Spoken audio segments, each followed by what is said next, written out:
Welcome to the SDA Housing Podcast, brought to you by NDIS Property Australia.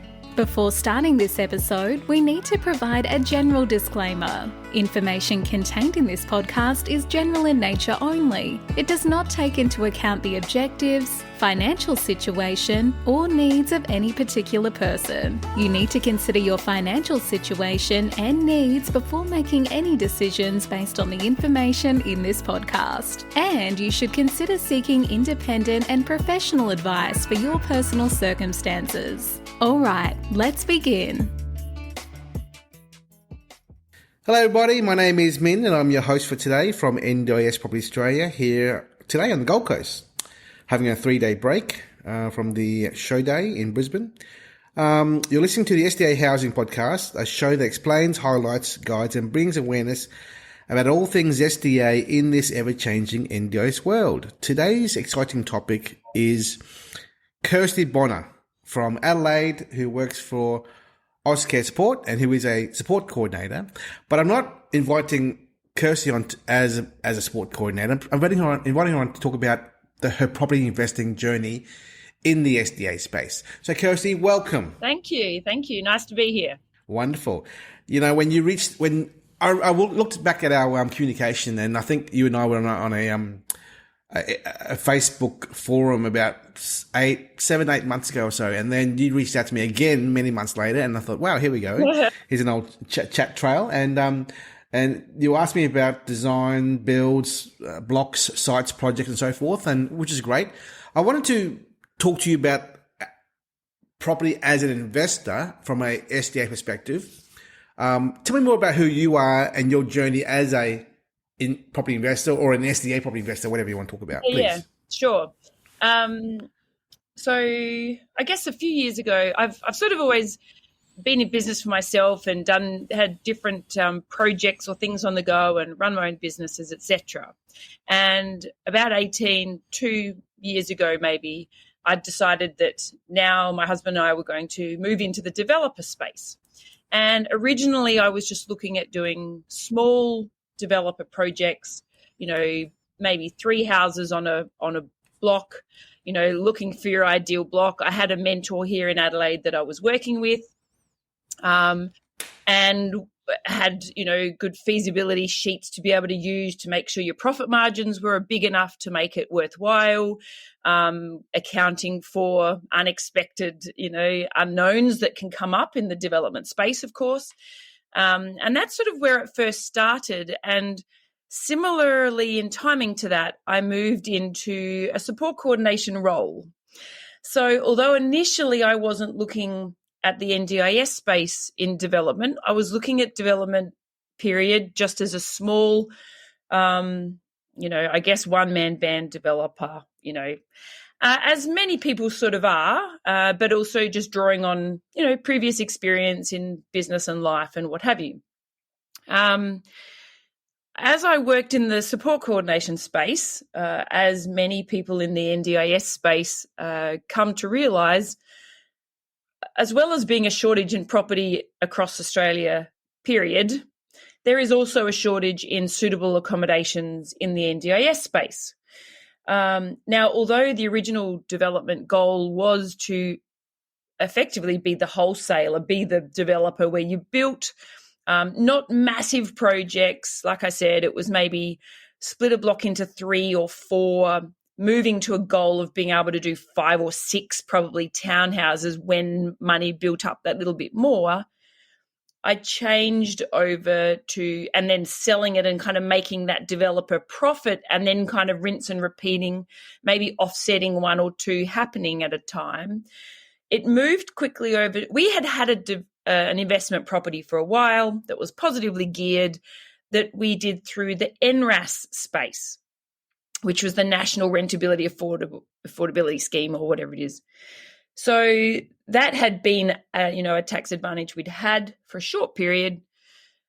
It actually ended up being, my eyes were opened to the NDIS space and then looking at, well, if there's enough profitability in here, why would we sell them to just make the equity maybe it is just the next stage of development and investment for us that we look to be able to build in a number of these SDA properties. So I started to investigate the space, the requirements, everything you need to know on my own. And what challenges have you come across and seen what does work and not work in your view? Well, I think the biggest thing in the beginning was just the fact that it's a big space. And I have to say, it was sort of April, May 2021 that I was seriously switching over to looking in this space, maybe a month or two earlier. And funnily enough, just in that time, there's so many more sort of bigger companies and businesses sort of doing this. And I was really looking again still from that small developer space. And because put it this way, in my experience, a lot of bigger businesses that are doing it for profit and are doing it for, for business, for numbers, for money. And they may know development, but they don't know the NDIS. So that was an interesting sort of realization because I had some understanding of service agreements and support coordination and different types of housing and what makes something more suitable to another, and wanting to make sure the participants are really being looked after and being matched well, and that was my jam sort of thing. So coming from that headspace into SDA, I think was definitely beneficial. But my initial hurdle, I guess, and roadblock was, this is a big space to make sure I can do it on my own without having some other people, like finding some other professionals that knew bits I didn't know. Like anything in business, you've got to, the stuff you don't know, you've got to find people that either do it or already know it well and be prepared to learn from them and even employ them to do the bits you don't know.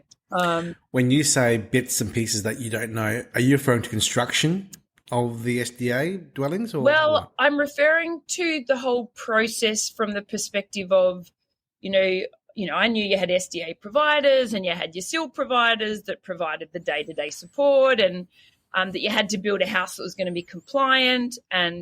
But I guess I didn't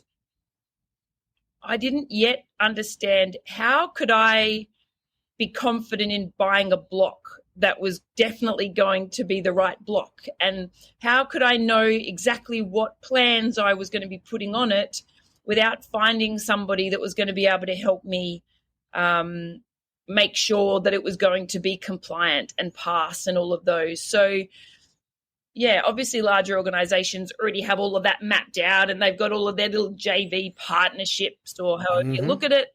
I needed to find some people that knew the things I didn't know so that I could, with confidence, buy my block, know that I could pass compliance, etc.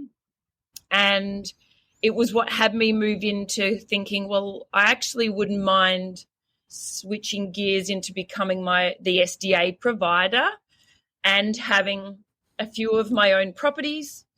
Down the track, maybe I will manage a few other properties of other investors maybe, but my goal was never to be huge. It was always about, again, still just creating a little investment for us for the future. And if it meant that I was able to give back to participants that don't have housing, don't have what they need, be able to build something, it just, ticked a lot of boxes as far as that whole win-win scenario. Of course, as an investor, you need to make some money to make it worthwhile doing. But I guess a little bit like the NRAS, the NRAS was creating a home for somebody that potentially couldn't afford to even get into the rental market because it gave them a 20% discount on the market value. But the government backed it up a bit in sort of making up that difference. here it's a similar thing. So yeah, I loved what it represented as an investment. So 2 years on, where are you at? So today the excavators hit dirt on our first build. So Wow. I bought a block in December. It's taken, the building industry at the moment is insane. But yes, I, had a contract, got plans drawn. So go back. Yeah. We're in Adelaide. How wide, how big is the block? What are your thoughts on the block? Is it a split block? Is it a knockdown rebuild? Is it a new state? What's the background here? Okay. So my first goal was to build 2 and to be able to find a block that would be big enough for me to be able to do 2 at the same time. They were going to be freestanding houses. I was looking at a platinum level high physical support HPS level house. And I was on the hunt through last year for land. Of course, it's a crazy time in the market period, even for people just wanting to buy and build or buy a house. And months were going by, and I had been advised with the house we were going to build, 3-bedroom with an additional carer's room, each with their own bathrooms, etc., that I needed at least 10-metre wide frontage and at least 37 metres deep to be able to fit the house we were designing onto the block. So that was I needed it as flat as possible. I needed at least 10 metres wide. This was just in my design. Depending on what you're doing, obviously you're looking for different shapes and sizes, but I had to have a guideline as to what I could hunt for, that then I could go back and go, how does this one look? How does this one look? I got to sort of November or so, maybe October, November, and I couldn't find one. And in my head, I kept thinking, you know what? The longer I go that I haven't started, it's lost cost opportunity of money that I haven't got happening because I can't find the right block. So I started actually looking for individual blocks and thought, even if I can just get one started, that's going to be better, and have that underway while I look for a second one. So where I was going to buy something, potentially knock down and whatever, of course, the beauty of finding something, if it's just a block that's cleared, you save time and money from that perspective. So I sort of weighed all that up, and I found a block down south. I knew that there's good demand down south. And so I found a block that was 11 metres wide, about 47 metres deep, and it was about 215,000. Now, as I later found out, that was actually the most expensive block in that tiny new little subdivision. But it was in the range of the guide that I was really sort of looking for. And when I added in the fact I don't have to subdivide, I don't lose time in council in all of that happening, what I gain on one hand, maybe I've paid, because I was actually looking, up to the 200 price. Of course, with stamp duty in South Australia is significant. Mm. It's more than the other states. So that's where I started, with one block in December. So you paid $215,000 for it, and you say it's a little bit over what it should have been. What were the comparable block prices in the area in this state? Well, it's interesting because it's actually a developed area that had one strip on one side that had done a release of about 6 blocks, probably 2019, 2020. And then beginning of last year, I think that's roughly when it happened, they did another 7 blocks. So it's literally a fully developed area that had a strip that never got subdivided. And I think the others sold through probably early last year around the 180, 185, 190, 195 mark. Then I saw a block that I applied for. Well, I made inquiries like I had been doing, and every time, under contract. Made inquiries about one, and again, it was under contract. So I was like, okay. And then the next day, the agent got back to me and said, but I've got this other one 3 blocks down that's just fallen through from finance. So I think that one had probably sold in the January, February, March, April, whenever. And as luck would have it, finance had fallen through, so it was suddenly available. Yep. Now, I guess that gave them the advantage probably to say, well, it's, 6-9 months later now. We'll whack the price up a bit. We'll see if she'll go for it. I wanted to make sure that I would get it. I had cash in the bank. So I just offered unconditional at the 215. I didn't kind of play around. Gotcha. Yeah. Yep. Good move. So, blocks now acquired, or what are you putting on it now?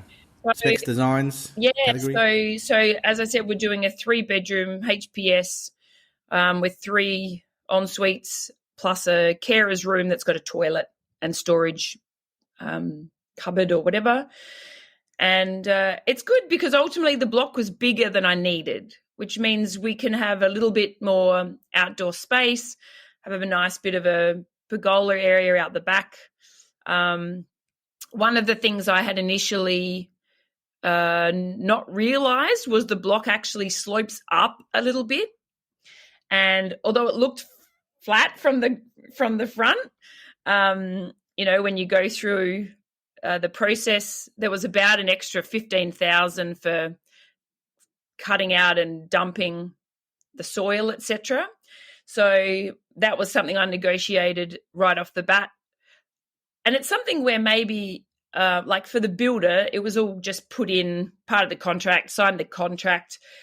For people that are maybe looking more distanced or through a larger organization, then maybe you just sign with that, you go ahead, you whatever, which is fine. But because it was sort of my baby, I guess. And so I was like, well, okay, maybe I can save a bit of money here. So the guy from the building company had said to me, look, that's one bit if you wanted to, you could look at. I didn't want to get into the house itself and go, oh, well, I know an air conditioning guy and I know this guy and I wasn't going over the top, but there was about $15,000 in soil dumping. And I'm like, that's a lot of money. So I put my thinking cap on and reached out and used my connections and contacts and just, communicated. And I found an excavator that could dig out my block, and together we could find somewhere for the soil to go. And it cut about $15,000 off the contract. Wow. And he can do my retaining walls at the back. So I ended up getting that done and the retaining walls for about $4,000 or $5,000 less than what the original build contract was. So, good. It's like I said, it's not that much in the scheme of the whole thing, and it'll all come back. But at the same time, if I can save a bit here and there, that all saves to the bottom line of what you've invested in the beginning as well. That's great work. Now, any special features about the design of the house, the floor plan, the inclusions? Well, obviously we furnish the house, etc. It'll have automation and we've had to, part of the reason the cost was a bit more was being high physical support. We had to dig a little bit deeper than what the other blocks to the side needed to, because you have to have your compliance for the driveway, etc. So it needs to come pretty flat off the road with your 1:40 ratio or 2-degree slope. It'll be beautiful, smooth kind of entry and what have you from the road. It's also nice that it has some nice brand new houses around it, but still in a really great location, really close proximity to lots of amenities and shopping and what have you. How far are the shops and the bus stops? 5 minutes to the shops. The beach is, 15 minutes away. Wow. So it's great from that perspective in regards to, and it allows me to, I want to be able to give them a little bit above and beyond even within the house, like set up a nice barbecue and stuff out the back, and it'll have all the standard Wi-Fi and all that sort of stuff. But if I can make it even more homely and comfortable for them, then that's exciting, because I think they'll appreciate that, and I think it's important to remember that this is their home, and you want them to be excited to live there and happy to do it and to appreciate it. I'm sure they will, but to appreciate it as much as you would if you were living there. Yes. So how many square meters are the floor plan? I actually don't know if I know that off the top of my head. I'd have to get back to you on that one and double check my plans. So 4 bed, 4 bath, 2 car. Yeah, it's 3. Yeah, it's 3 bedroom. The front room's pretty small, but it's big enough for an office and a bed. Office and a bed and a toilet, so it doesn't have a full ensuite. Whereas the other bedrooms have full ensuites. The bathrooms are about as big as the bedrooms, I think, from memory. And a single garage. So it's got a single garage and, plenty of driveway. Yeah, I'd be making up numbers if I tried to even guess. But it's, A single car garage for HPS would be 1.5 times a normal single garage. Yes. Has to be a little bit extra wider, that's all. Yeah, it is. Yep, that's correct. That's correct. So with that 11 meter wide frontage, it doesn't surprise me it's a 1 car garage. Yes. So for 4 bed, 4 bath, 1 car. Yeah. Yeah, that's right. So normally in our experience, if you want a 4 bed, 4 bath, 2 car, that's probably a 14 meter to 15 meter wide frontage. Yeah, that would because it's one less garage here. It can be thinner, a bit narrower. Yeah, longer and leaner. I mean, with the changes middle of last year, meant you had to have the bedroom. I think the rooms had to have a little bit extra space, like from the beds to the walls, whatever. So it meant that the building had to be a bit longer, which meant your block had to be that bit bigger and stuff. In listening to your story, I want to give you some advice, a bit of design advice for the next one. Yep. If you are going to do a next one, right? Yep.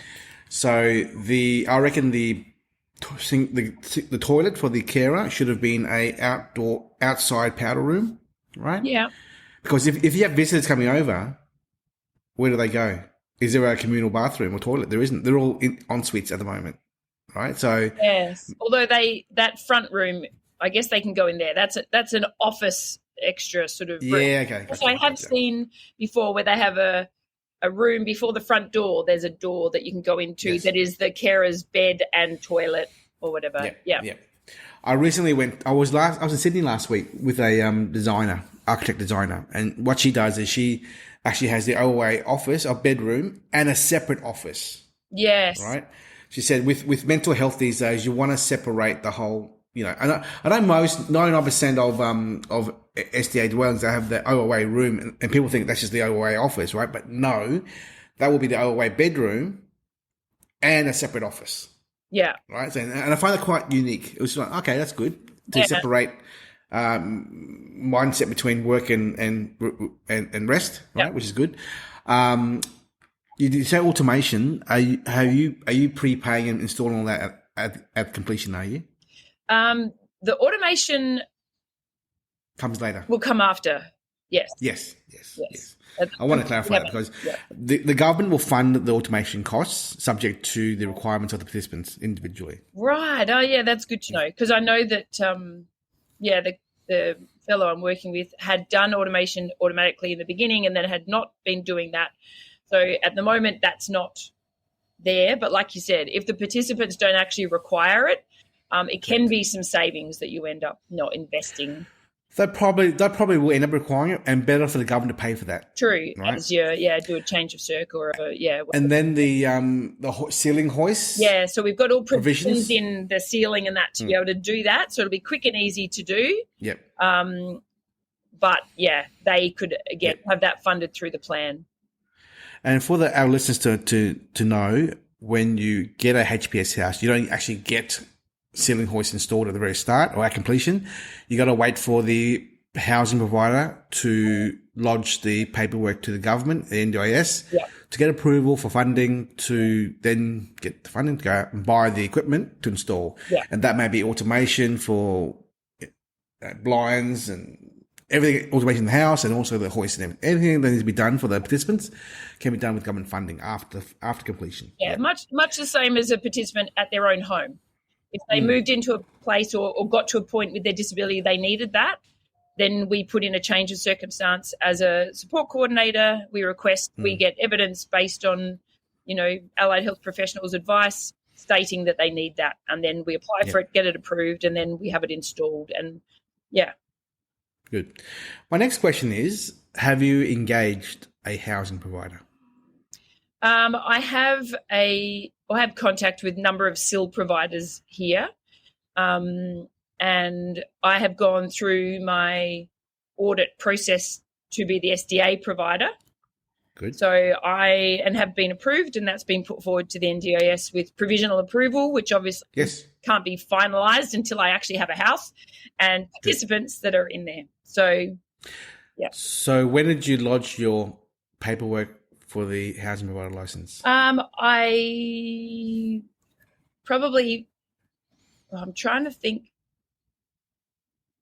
I did my first audit.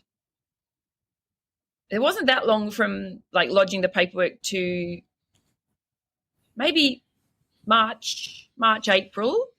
Mm-hmm. And then when I was away at Easter, and it was about the 15th of May that I did my stage 1 audit, which is my desktop audit.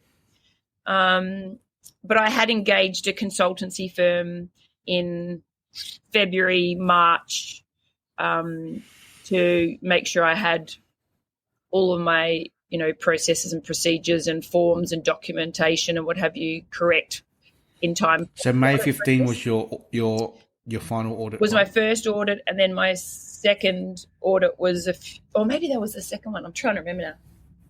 Yeah, no, maybe I had the first audit end of April, and then the second one was a few weeks later. Okay. Look, I'm asking these questions to time everything because I lodged my one back in May 2021. Yeah. And now here we are in September, up to August here. A year and 3 months later, still not 3 yet. So your timeline, it may take you a year and 5 months for all I know, right? But to be licensed as a SDA housing provider. But your house will be built by 10 months, I assume? The builder's saying five months from the laying of the slab. Which is now. So today they're digging out.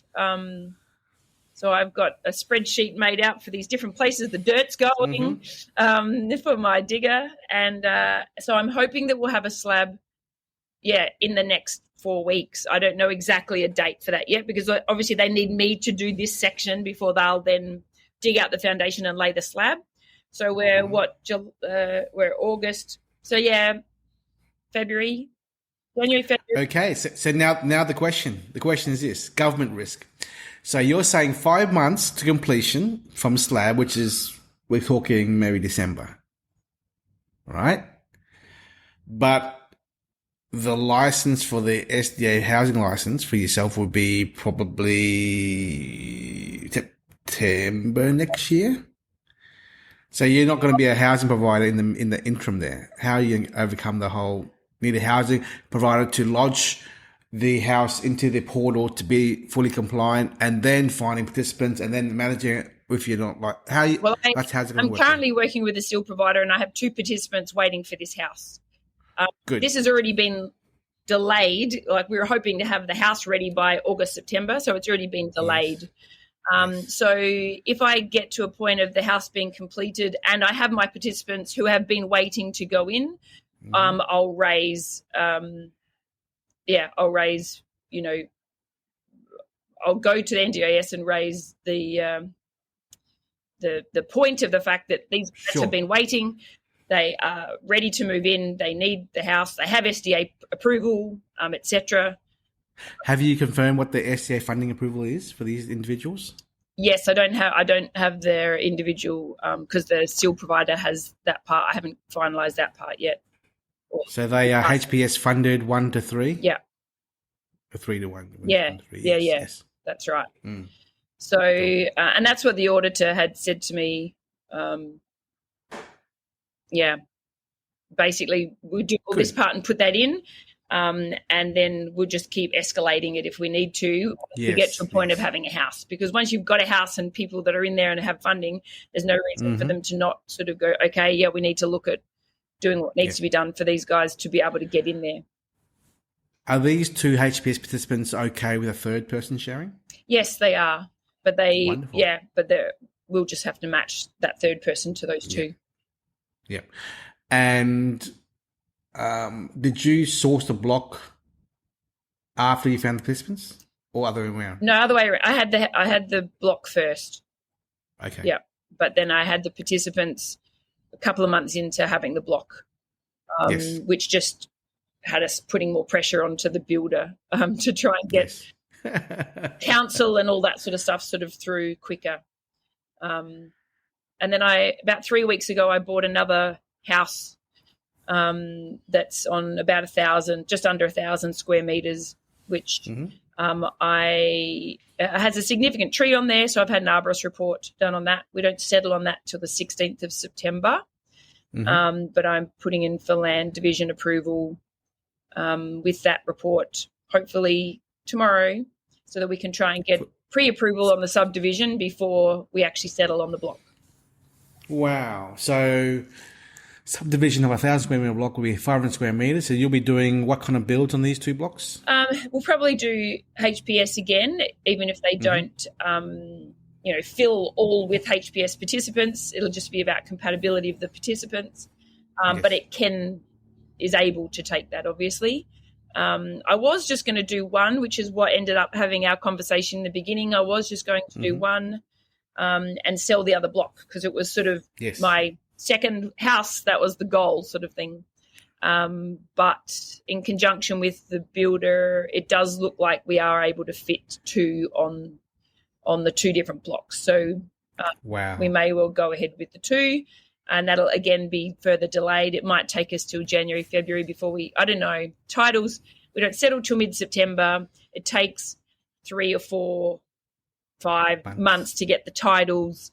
And so I can't really start building contractual stuff on those until, I've got titles. I can't start a building contract until I've got titles on the blocks. So those ones are a little bit more delayed. But that may time in well, because if the other one is finished and starts producing also, then you've at least got 1 proven system, with the other 2 then looking to be built. And, if they're finished by the end of next year, maybe that could time in well.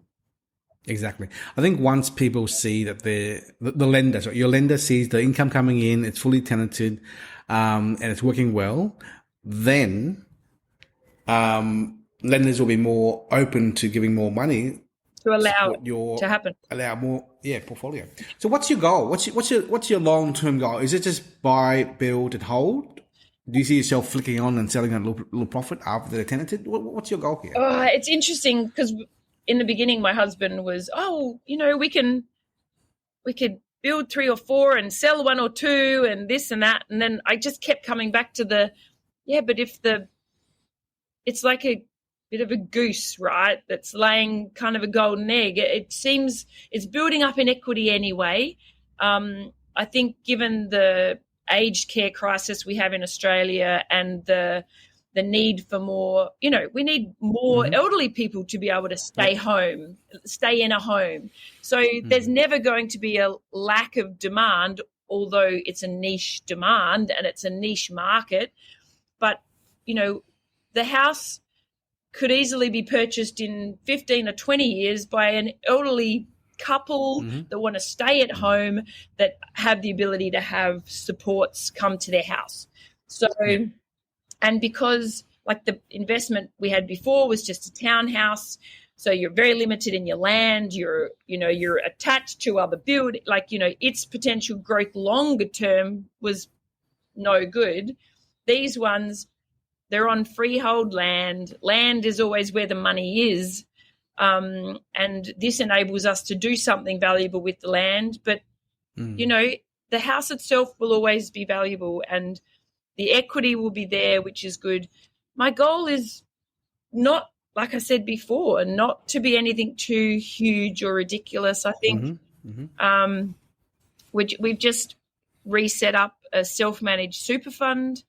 I would like to maybe buy one and build one in the self-managed super fund.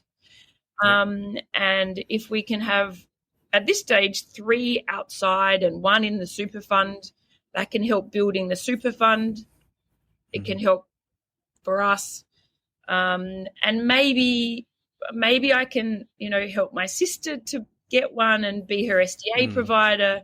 Maybe I can, as an SDA provider, run a couple of other houses as well and utilize, I love people, I love communication, I love connection, I love helping and supporting. So being able to work with SIL providers or to ultimately work for the participants and match that up.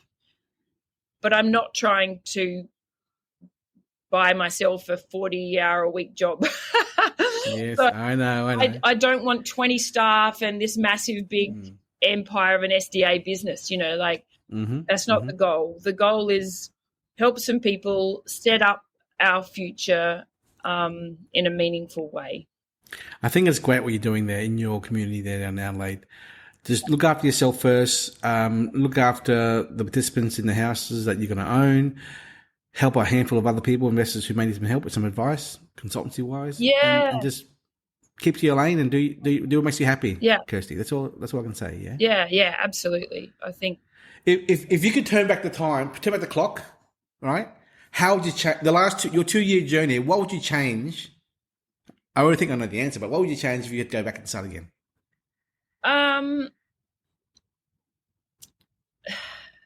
I was going to say maybe I'd buy that first block sooner, but that's all there. That's all hindsight. That's all the market. That's all whatever.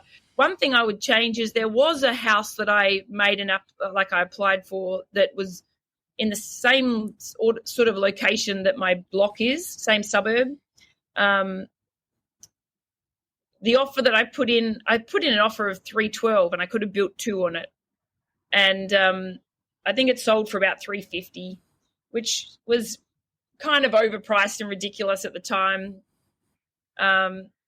Maybe I would have fought a bit more for that one because that would have bought me another 6 months. And, but again, you don't know. You have to always have your feasibility and your numbers and you have to work with what you've got and sort of stick to it. And then you might change your mind and, change your goals. Even this second one that we're doing, the land will end up being because there's a bit to clear off the block. There's a lot of trees and subdivision costs, of course, etc. The house I bought for $490, but it'll be 2 blocks. But overall, they'll still end up, mid to high 200s cost wholesale to me. But they're in an even better location and an even better, 3 houses to a dead-end street with a massive oval of a super school. So the land value in there is actually around the 330 to 350 per block. So I've built in equity straight away to those. So even though the overall cost is going to be greater, I can still see benefit in investing a bit more in the land. So I'm comfortable with that. I didn't know if there's much I could change because one thing has to lead you to the other. And you can only ever make a decision based on the information you know at that time. Exactly. I always say to everyone, never have regrets. Everything happens for a reason, right? And don't dwell on the past. Just keep on moving forwards. Yeah. You can only do what you can with the facts and figures in front of you. Yeah. Speaking of which, you mentioned the word feasibility. So my last question to you is this. Your first purchase here with these 2 participants from the SIL provider, assuming only 2 HPSs in this house, what is your gross yield and your net yield going to be based off the land and build acquisitions and other costs? Oh, I haven't done a final percentage on. I haven't sussed out yet rent-wise how much I'll keep and how much I'll maybe hand on to Sil for food or other things. And forget that. Just simply the SDA income, RRC, for those two people, which, again, you don't know what the numbers are. Again, no, but say they're around the 40 each. So there's about 80 of SDA for HPS. I actually reckon it'll be higher than that. Plus RRC. So the 10,000 it's 100 grand. Yeah, they may be about 50, 52 each, 54, whatever. Minus rates, insurance. Internet. You're the SDA income provider. You're the SDA provider anyway. So and I'm the SDA provider, so I keep the 15%, whatever, of the SDA provider. So really looking about 90 grand, 88, 89, 90 grand net-ish on your purchase price. Yeah, total in will be minus automation about 550. Yep. So 90 divided by 550 is your net income here. Yep. That works out to be 90 divided by 550. Is that including stamp duty? Yep.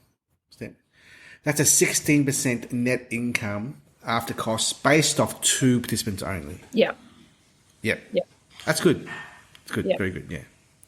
And so I think from a conservative point of view, for your next project, assume 1 HPS, 1 FA, and 1 IL kind of participant mix for yourself. Yeah, that's right. So it's a great learning curve. I think the biggest thing people need to, I don't know whether having balls is the right way to say it, but you have to be prepared to do it. Like, to ask all the questions, reach out, find the people that will help and answer some questions, find out what you don't know, find out what people believe you need to know, find out, because there are people that will help you or that will answer questions. In the beginning it was like, oh, how do I ask an SDA provider how to be an SDA provider? Like, would they want to tell me that? So, yeah, but just have to find out what you need to know, go to the bank, find out what you can do funding-wise, release some equity and use that. Like, why not use the bank's money or the funding you've got in your property, in your own home, to be able to then use the bank's money to be able to generate income? Like, that's the only way you can create. You can't save your way to wealth or to, to your retirement. You just can't. Exactly. I think the path you're on at the moment, Kirsty, is wonderful. Trying to get your 2 or 3 outside super, doing 1 inside super. I think once you pay down your mortgages, that's right. As much cash as you can. Put some more into superannuation, because you want, your goal should be to buy a second one in superannuation at some point in the future as well. Yes, that's right. And that'll be, we'll cross that bridge when we come to it and judge it based on, having the 2, having the 3, then having the super, like making sure there is the demand for it, making sure I know, maybe even making sure I've got the participants ready to go, Yes. Because then you can, again, make an informed decision. Kirsty, your story is wonderful. I hope to talk to you in maybe 6 months down the track to see how you went with your first construction. Yeah. We'd love to hear more about your journey. I thank you so much for your time and efforts today on the episode here, because your story is going to be able to help other investors think outside the box. Yeah. And sourcing their own land, talking to their own builder, doing their own designs.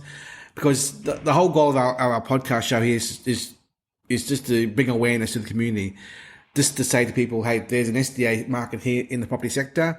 It may not be for you, but if it is for you, these are the challenges here. The people you should seek to talk to, SDA assessors, housing providers, SIL providers, builders, and whatnot, just to make your life, at the end of the day, it is a social impact everyone's doing. Yes, the community, but it is your wealth that you're creating for yourself long term, and it's here in front of us as the NDIS market for property for SDA. Yeah. And you're one of the pioneers in Adelaide, I'm sure, right? And I hopefully we'll see more of your success in the coming few years with your 2, 3, 4, 5 properties in SDA in long term. Yeah, that'd be great. And it's about building a team around you. Build a team around you that know their bit, and and just do it. Kirsty Bonner, thank you so much for your time. Pleasure. Appreciate it. Have a great day. Bye-bye. Thanks. See ya. Bye. We hope you enjoyed this episode. Please make sure you are subscribed and following us so you can keep in the loop with all of our upcoming episodes. We would really appreciate it if you could leave us a 5-star rating, a written review, and to share this podcast with those that could benefit. Until next time, catch you on the next episode.